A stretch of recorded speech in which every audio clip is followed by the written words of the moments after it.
Como escaparemos nós, se negligenciarmos tão grande salvação? Hebreus, capítulo 2, verso 3 por João Calvino. Se negligenciarmos tão grande salvação, não é só uma questão de se rejeitar o Evangelho, mas até mesmo negligenciá-lo merece o mais severo castigo divino, em razão da grandeza da graça que é nele oferecida. Daí dizer ele, tão grande salvação. Deus quer que valorizemos seus dons de acordo com a sua importância. Quanto mais preciosos são eles, mais abjeta é nossa ingratidão, caso não conservemos para nós mesmos seu valor intrínseco, em consonância com a grandeza de Cristo. Assim será a severidade da vingança de Deus contra todos os que desprezam o Evangelho. Observe-se que a palavra salvação aqui se aplica metonimicamente à doutrina, porque, assim como Deus quer que os homens sejam salvos, de nenhuma outra forma senão através do Evangelho, assim também, quando ele é negligenciado, então se rejeita toda a salvação divina. Porquanto ele é o poder de Deus para a salvação de todo aquele que crê. Romanos, capítulo 1, verso 16. Por conseguinte, quem busca salvação em alguma outra fonte,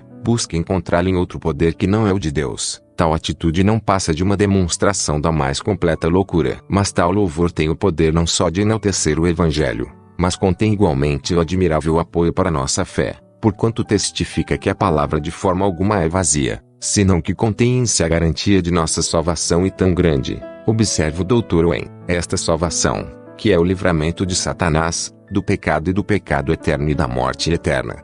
O meio também pelo qual ela foi granjeada, e é agora efetuada, e seus infindáveis resultados, provam sua grandeza de uma maneira maravilhosa, a qual, tendo sido primeiramente anunciada pelo Senhor, agora ele contrasta o Filho de Deus, como o primeiro arauto do Evangelho, com os anjos, e ao mesmo tempo, por antecipação, remove uma dúvida que poderia insinuar-se na mente de muitos, pois não haviam sido instruídos pessoalmente pelos lábios de Cristo, a quem a maioria jamais chegou a ver. Se, pois, considerassem apenas o homem por cujo ministério foram levados à fé, então poderiam ter feito menos do que aprenderam dele. Por essa razão o apóstolo nos lembra que a doutrina que lhes for ensinada por outros, no entanto, procedia de Cristo. Ele afirma que os discípulos de Cristo eram aqueles que se mantiveram fiéis às instruções transmitidas por Cristo mesmo. Ele usa o termo confirmada, com isso asseverando que essa doutrina não era um vago rumor sem qualquer autoria, nem a história de testemunhas de credibilidade duvidosa, e sim uma notícia que tinha como seus autores homens de peso e autoridade. Além do mais, esta passagem é uma indicação de que esta epístola não foi escrita por Paulo,